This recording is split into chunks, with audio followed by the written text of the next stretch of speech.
वापसी माया अध्यक्ष आकाश का बढ़ा कद, क्योंकि बहुजन समाजवादी पार्टी की राष्ट्रीय अध्यक्ष की कार्यकारिणी बैठक में मायावती को फिर से पार्टी का राष्ट्रीय अध्यक्ष चुना गया है और उनका कार्यकाल 5 साल तक होगा। उनके नाम का प्रस्ताव पार्टी के राष्ट्रीय महासचिव सतीश चंद्र मिश्रा ने किया, जो सर्वसम्मति से मंजूर हो गया। और वहीं नेशनल कोऑर्डिनेटर आकाश आनंद का कद बढ़ाते हुए उन्हें महाराष्ट्र, झारखंड, हरियाणा और जम्मू कश्मीर में होने वाले विधानसभा चुनाव का प्रभारी बनाया गया है। बसपा सुप्रीमो ने प्रदेश कार्यालय में आयोजित बैठक में देश भर से आए पदाधिकारियों को संबोधित करते हुए कहा कि दलितों और बहुजन समाजवादी बहुजनों को अपनी शक्ति पर भरोसा करना सीखना ही होगा, वरना धोखा खाते रहेंगे और लाचारी और गुलामी का जीवन जीने को मजबूर बने रहना पड़ेगा। उन्होंने ये भी कहा कि लोकसभा चुनाव में बहुमत से दूर बीजेपी के नेतृत्व में बनी एनडीए की सरकार का रवैया सुधारवादी नहीं लगता है, जिससे इसको स्थायी व मजबूत सरकार नहीं कहा जा सकता। यूपी के राजनीतिक हालात को संज्ञान लेते हुए कहा गया कि लोकसभा का चुनावी परिणाम कई कारणों से नई संभावनाएं पैदा करता है। संदीप इसी खबर पर जुड़े हुए हैं। संदीप, क्योंकि देखा जाए नई संभावनाएं, अगर देखा जाए बहुजन समाजवादी पार्टी की जो जमीन है और उस जमीन से जो एक दूरी हुई और अब एक बार फिर से राष्ट्रीय अध्यक्ष चुना गया है बीएसपी सुप्रीमो को, क्या लगता है कितनी मजबूती खोई हुई जमीन की वापसी होगी? देखिए, बिल्कुल बसपा जिस तरीके से उत्तर प्रदेश में कई चुनाव ऐसे हुए जिन चुनाव में उन्हें कहीं ना कहीं खाता तक नहीं खुला, तो ऐसे में जो इस वक्त की जो बसपा के जो हालात है वो काफी चिंता का विषय बना हुआ है। और शायद यही वजह है कि अब लगातार बैठकों का जो दौर है बसपा का वो शुरू हो चुका है, मंथन शुरू हो चुका है और कैसे अपने प्रत्याशियों को मैदान में उतारा जाएगा और क्या क्या मुद्दे विशेष तौर पे होने चाहिए, इन सभी बातों को लेकर के ये बैठक जो कार्यकारिणी की हुई है इसमें बहुत सी बातें रखी गई हैं। साफ तौर पे सबसे पहले महत्वपूर्ण था कि राष्ट्रीय अध्यक्ष का चयन होना था और राष्ट्रीय अध्यक्ष एक बार पुनः फिर से जो है बसपा सुप्रीमो मायावती पर जो है मोहर लगती है। दूसरी महत्वपूर्ण बात है, कुछ जगहों के जो पदाधिकारी थे उनके कार्यभार में इधर उधर बदलाव किया गया है साफ तौर पे, क्योंकि जिस तरीके से आकाश आनंद का लगातार कद जो है बढ़ता चला जा रहा था और उनके पास में कई राज्यों की जिम्मेदारियां भी थी। ऐसे में अब हरियाणा और जम्मू कश्मीर जो चुनाव होने हैं वहां से हरियाणा से अब जिम्मेदारी आकाश आनंद के हाथ में आ चुकी है। इसके साथ ही साथ में जो कोऑर्डिनेटर थे उन कोऑर्डिनेटरों में भी कुछ बदलाव के संकेत बताए गए हैं, लेकिन अभी तक पूरी चीजें स्पष्ट नहीं है। लेकिन साफ है कि जिस तरीके से बसपा सुप्रीमो मायावती नई रणनीति के साथ में इस बार मैदान में उतरना चाहती हो, चाहे वो हरियाणा का चुनाव हो या फिर जम्मू कश्मीर का हो या किसी अन्य राज्य की विधानसभा का चुनाव हो, और खासतौर पर उत्तर प्रदेश पे उनका सबसे ज्यादा फोकस होगा, क्योंकि उत्तर प्रदेश में 10 सीटों पर चुनाव होना है, उप सीटें हैं वो, क्योंकि कहीं ना कहीं वो सांसद चुने गए हैं। तो ये बिल्कुल संदीप, देखा जाए तो उपचुनाव में जाहिर सी बात है कई ऐसी सीटें हैं जिनमें भारतीय जनता पार्टी की जो स्थिति है वो बहुत अच्छी नजर नहीं आ रही है। अब बीएसपी सुप्रीमो मायावती भी पूरी तरीके से एक्टिव नजर आ रही है। चुनाव के मद्देनजर अगर देखा जाए तैयारी पूरी है सभी पार्टियों की, और ये रणनीति कितनी कारगर सिद्ध होगी ये देखना होगा। शुक्रिया इस तमाम जानकारी को साझा करने के लिए।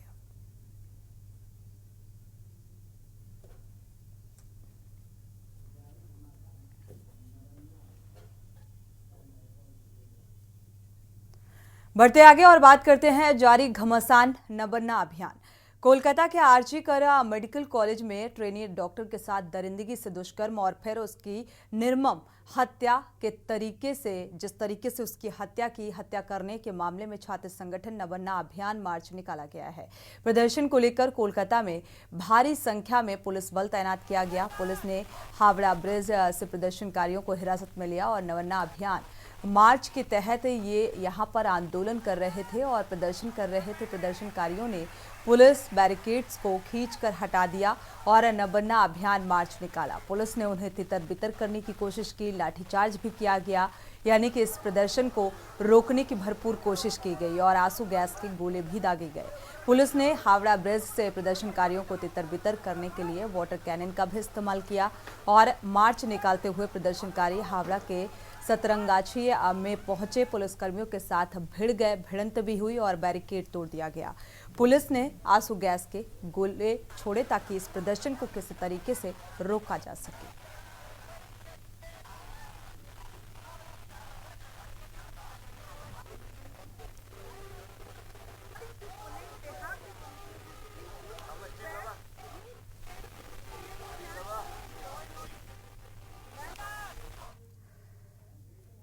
बढ़ते आगे बात करते हैं जल्द एंट्री ढील पक्के। झारखंड के पूर्व मुख्यमंत्री चंपई सोरेन और 30 अगस्त को बीजेपी में अब शामिल होंगे। असम के मुख्यमंत्री हिमंता बिस्वा शर्मा ने जानकारी साझा की है। चंपई सोरेन रांची में बीजेपी में शामिल हो सकते हैं और गृह मंत्री अमित शाह के साथ चंपई सोरेन की मुलाकात की तस्वीरें भी सोशल मीडिया एक्स पर पोस्ट की गई हैं, जिससे कयासबाजी और पुख्ता होती हुई नजर आ रही है। झारखंड बीजेपी के प्रवक्ता ने चंपई सोरेन के जेएमएम छोड़ने की अटकलों को लेकर कहा है कि ये पार्टी के ताबूत में आखिरी कील होगी।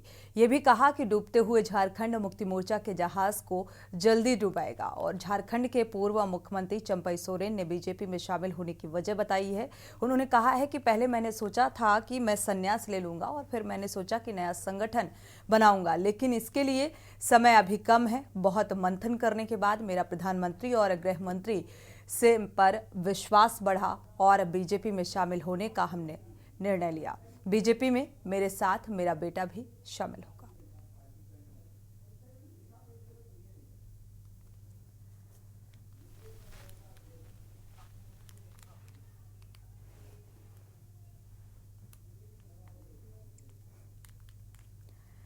और इसी खबर पर विशेष संवाददाता अखिलेश जुड़े हुए हैं ज्यादा जानकारी के साथ। अखिलेश, अब भारतीय जनता पार्टी में शामिल होना, क्या लगता है भारतीय जनता पार्टी को एक मजबूती मिलेगी? झारखंड के पूर्व मुख्यमंत्री चंपई सोरेन की भारतीय जनता पार्टी में जाने की पूरी तैयारी के साथ ही साथ भारतीय जनता पार्टी ये देख रही है कि झारखंड का जब विधानसभा चुनाव कुछ ही दिनों के बाद वहां पर होगा और उसकी घोषणा होगी, तो भारतीय जनता पार्टी आदिवासी समाज में किस तरह से सेंध लगा सकती है और कितना वोट अपने साथ ला सकती है, हेमंत सोरेन के कितने वोट को काट सकती है, वो चंपई सोरेन एक ऐसा चेहरा हो सकते हैं। क्योंकि चंपई सोरेन भारतीय जनता पार्टी इस चेहरे के तौर पर आगामी चुनाव में झारखंड में उतारना चाहती है कि वो हेमंत सोरेन के पिताजी सोरेन, जो झारखंड मुक्ति मोर्चा के राष्ट्रीय अध्यक्ष हैं, हेमंत सोरेन इस समय झारखंड के मुख्यमंत्री हैं और आदिवासी समाज के बड़े चेहरे हैं। उनका सीधा सा कहना है चंपई सोरेन का, उन्होंने अब तक गुरुजी यानी हेमंत सोरेन के पिताजी शिबू सोरेन की नेतृत्व में सारी उन्होंने लड़ाई लड़ी, खून पसीना बहाया और पार्टी को मजबूत किया, पार्टी के लिए काम किया। और तो उसके बाद भी अब उनको ऐसे कर दिया गया जैसे चलती हुई गाड़ी को चाबी छीन लेना और गाड़ी पार्किंग में लगा देना। तो उन्होंने कहा कि हमने काफी मंथन किया और मंथन करने के बाद विचार किया कि राजनीति से संन्यास लेना चाहिए या फिर राजनीति करनी चाहिए, अलग करनी चाहिए। अगर राजनीतिक भविष्य की यहाँ पर अखिलेश बात की जाए चंपई सोरेन की, क्योंकि अब सदस्यता बीजेपी में शामिल होने की और जाहिर सी बात है चुनाव से ठीक पहले, तो राजनीतिक भविष्य क्या कुछ होगा? भारतीय जनता पार्टी का अगर इतिहास देखा जाए तो कम ही ऐसे नेता होंगे जो दूसरी पार्टियों से आते हैं, उनको कोई बहुत बड़ा कद्दावर कद और चेहरा मोहरा बनाया जाता हो। हाँ, लेकिन हेमंत बिस्वा शर्मा को छोड़ दिया जाए तो असम के अलावा मुझे कोई ऐसा चेहरा नहीं दिखता है जिसको बहुत बड़ा पोर्टफोलियो भारतीय जनता पार्टी ने दे दिया हो। तो ये इसीलिए कहा जा सकता है कि हेमंता बिस्वा शर्मा जो असम के समय मुख्यमंत्री हैं, वो कांग्रेस के विधायक हुआ करते थे, कांग्रेस के विधायकों को तोड़कर लाए थे, फिर असम की सरकार बनाई थी भारतीय जनता पार्टी के साथ मिलकर। तो वो चीज के साथ साथ अब बाकी नेताओं के साथ देखा जाए तो झारखंड हो या किसी दूसरे राज्य हो, तो वहां पर एक देखने को मौका मिला है कि बाहरी नेता को मुख्यमंत्री बना दिया जाए, ये इतना बड़ा पोर्टफोलियो दे। हाँ, भारतीय जनता पार्टी मंत्री बना सकती है, कुछ पार्टी में दे सकती है, ये तमाम चीजें तो की जा सकती हैं। बिल्कुल अखिलेश, देखा जाए चुनाव से ठीक पहले भारतीय जनता पार्टी का दामन थामना और ये सीधे सीधे एक वोट बैंक से जोड़कर इसे देखा जा रहा है, लेकिन इसमें राजनीतिक भविष्य तलाशने की जो कोशिश है चंपई सोरेन की, वो कितनी कारगर सिद्ध होगी और क्या राजनीतिक भविष्य होगा, इस पर भी नजर रहेगी। शुक्रिया इस तमाम जानकारी को साझा करने के लिए, आप हमारे साथ बने रहिए। तो फिलहाल अब 30 अगस्त को भारतीय जनता पार्टी में शामिल होंगे। आगे बात करते हैं कविता को जमानत, ईडी और सीबीआई को लानत। सुप्रीम कोर्ट ने दरअसल आपको बता दें कि सुप्रीम कोर्ट का जो ये फैसला सामने आया है शराब नीति घोटाले को लेकर, सीबीआई को फटकार लगाई गई है। पुलिस से कई जगह प्रदर्शनकारियों की भिड़ंत भी देखने को मिली इस मामले को लेकर। मंगलवार को दिल्ली शराब नीति घोटाले में बीआरएस नेता कविता को जमानत दे दी गई और जमानत का आदेश देते हुए सुप्रीम कोर्ट ने सीबीआई और ईडी को भी फटकार लगाई।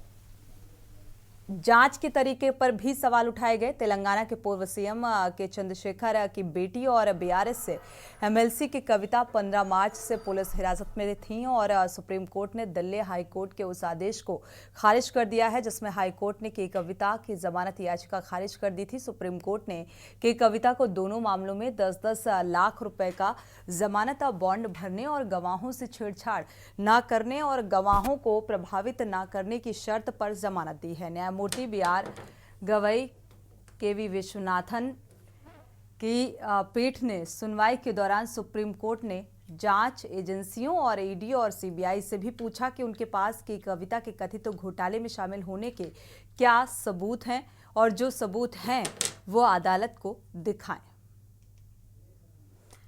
विशेष संवाददाता इसी खबर में अखिलेश जुड़े हुए हैं। अखिलेश सिंह, अखिलेश, देखा जाए अब जमानत और ये जो प्रदर्शन की तस्वीरें सामने आ रही हैं, साथ ही ईडी और सीबीआई से भी सवाल किए गए हैं साक्ष्यों को लेकर।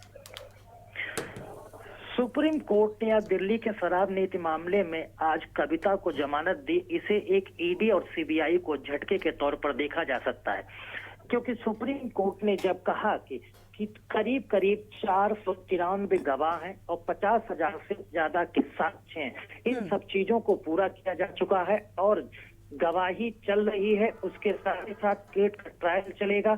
इसके लिए कितने महीने लगेंगे, कब फैसला आएगा, तब तक किसी को आरोपी के तौर पर रोका नहीं जा सकता है, जेल नहीं रखा जा सकता है।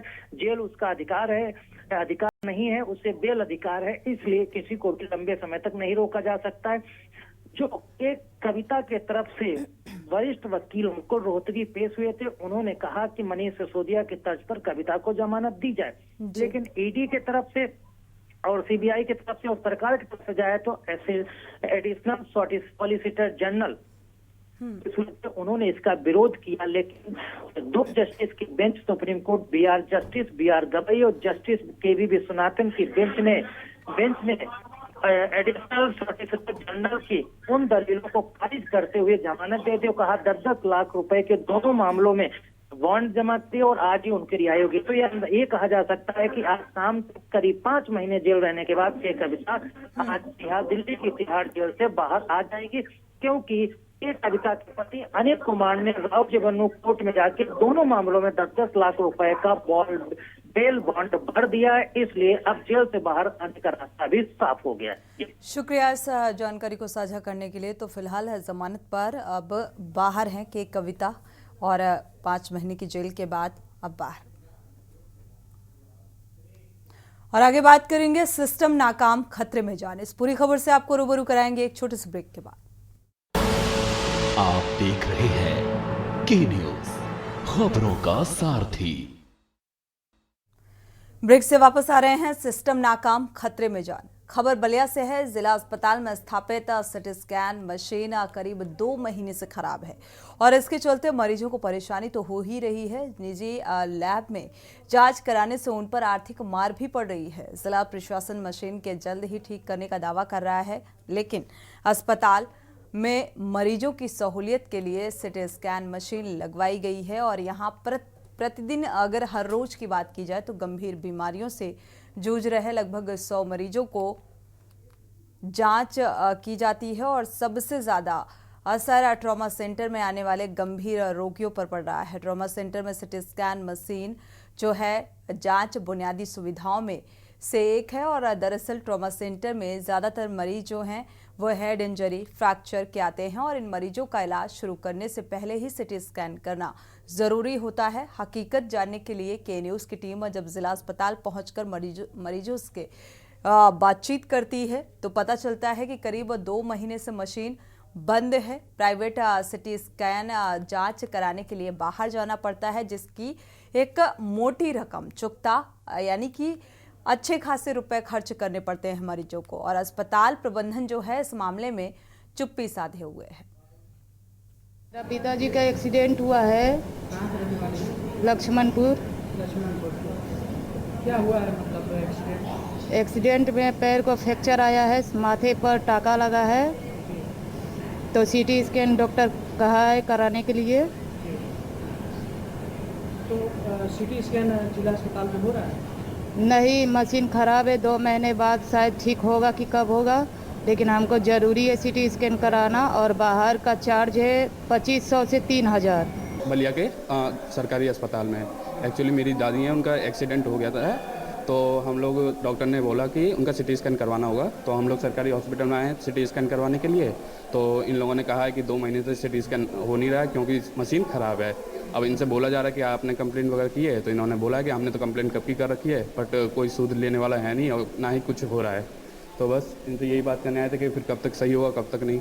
मैं जिला अस्पताल के सिटी स्कैन डिपार्टमेंट में मौजूद हूं, जहां देखा जा रहा है कि लगातार जो सिटी स्कैन मरीज जो कराने आते हैं, जो सिटी स्कैन निःशुल्क होता है, कई मरीज ऐसे हैं जो घर को लौट जा रहे हैं। अधिकांश देखा जा रहा है कि एक्सीडेंटल केस में मरीजों का सिटी स्कैन कराया जाता है, लेकिन यहाँ देखा जा रहा है कि सिटी स्कैन बिल्कुल 2 महीने से बंद पड़ा हुआ है। लगातार अगर जो भी मरीज, अगर कोई मिडिल क्लास का फैमिली से मरीज अगर आता है तो उसको बाहर, अगर डॉक्टर जब बाहर के लिए लिखते हैं सिटी स्कैन, तो उनको 3000 से 3500 रुपये चार्ज देना पड़ता है। मैं यहाँ मौजूद हूँ, मैं आपको वो दिखाऊंगा, जिनसे बात कराऊंगा, जो इस सिटी स्कैन डिपार्टमेंट के हेड हैं, उनसे मैं बात करना चाहूँगा। और ये सिटी स्कैन मशीन है जो ख़राब बंद पड़ी हुई है 2 महीने से, आप देख सकते हैं। और मैं बात करूंगा जो सिटी स्कैन के प्रभारी हैं। क्या नाम है सर आपका? ज्ञान प्रकाश दुबे, सेंटर इंचार्ज जी। आप कब से बताइए कि कब से ये मशीन खराब पड़ी? ये लगभग 2 महीना हो गया मशीन को खराब हुआ। तो जो भी जिला अस्पताल में मरीज आते हैं तो उन लोगों को कैसे सिटी स्कैन कराया जाता है? अभी तो फिलहाल अभी यहाँ पर हो नहीं पा रहा है, बाहर ही मरीजों को सफ़र करना पड़ा, बाहर कराना पड़ रहा है मरीजों को यहाँ मतलब बाहर मरीज करा पा रहे हैं। तो ये कब से खराब है? 2 महीना हो 2 गया। महीने से। आपने क्या इसमें खराबी क्या है? इसकी ट्यूब खराब है। तो आपने कहीं लेटर? हाँ, इसके लिए हमने सैरिस कंपनी को कंप्लेन लॉक कराई है। हाँ, तभी उनका कहना है कि अभी 20 दिन और लगेगा। अभी देखा जाए कि एडीएम साहब और सिटी मजिस्ट्रेट जिला अस्पताल का निरीक्षण कर रहे थे, तो उसमें आपसे कुछ हमारे से बातचीत हुई तो उनसे वो यही पूछा था हमसे कि मशीन अभी कब तक ठीक हो पाएगी। हाँ, तो हमने यही बताया कि सैरिस कंपनी द्वारा अभी 15 से 20 दिन का टाइम मांगा गया है।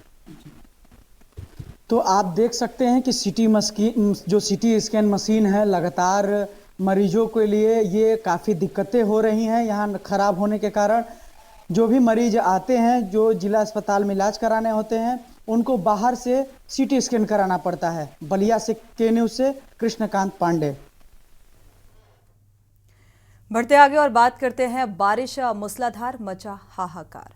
गुजरात के राजकोट में मंगलवार को भारी बारिश के बाद बाढ़ जैसे हालात पैदा हो गए और सड़कों पर पानी भरने की वजह से लोगों को भारी दिक्कतों का सामना करना पड़ा। राज्य के कई हिस्सों में बारिश की वजह से निचले इलाकों में पानी भर गया और हादसों में से 3 लोगों की मौत भी हुई है और 7 लोग लापता बताए जा रहे हैं। बड़ोदरा में भारी बारिश की वजह से कई ट्रेनें रद्द कर दी गईं, जिससे यात्रियों को काफी दिक्कतों का सामना करना पड़ रहा है। लगातार हो रही बारिश से ट्रेन जो रूट है वो भी बाधित हो गए हैं, जिससे प्लेटफॉर्म पर घंटों यात्री फंसे रहते हैं और छोटा उदयपुर जिले में सोमवार को भारी बारिश के चलते एक पुल ढह गया। पानी के ज्यादा दबाव की वजह से पविजेतपुर तालुका में भारज नदी का पुल ढहकर 2 हिस्सों में बंट गया और ये पुल छोटा उदयपुर को बड़ोदरा और मध्य प्रदेश से जोड़ता है।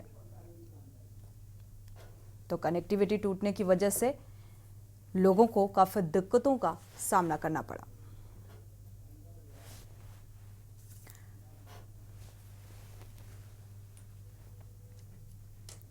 इसी के साथ बुलेटिन में इतना ही। आगे खबरों के लिए आप देखते रहिए के न्यूज़ इंडिया। आप देख रहे हैं के न्यूज़, खबरों का सारथी।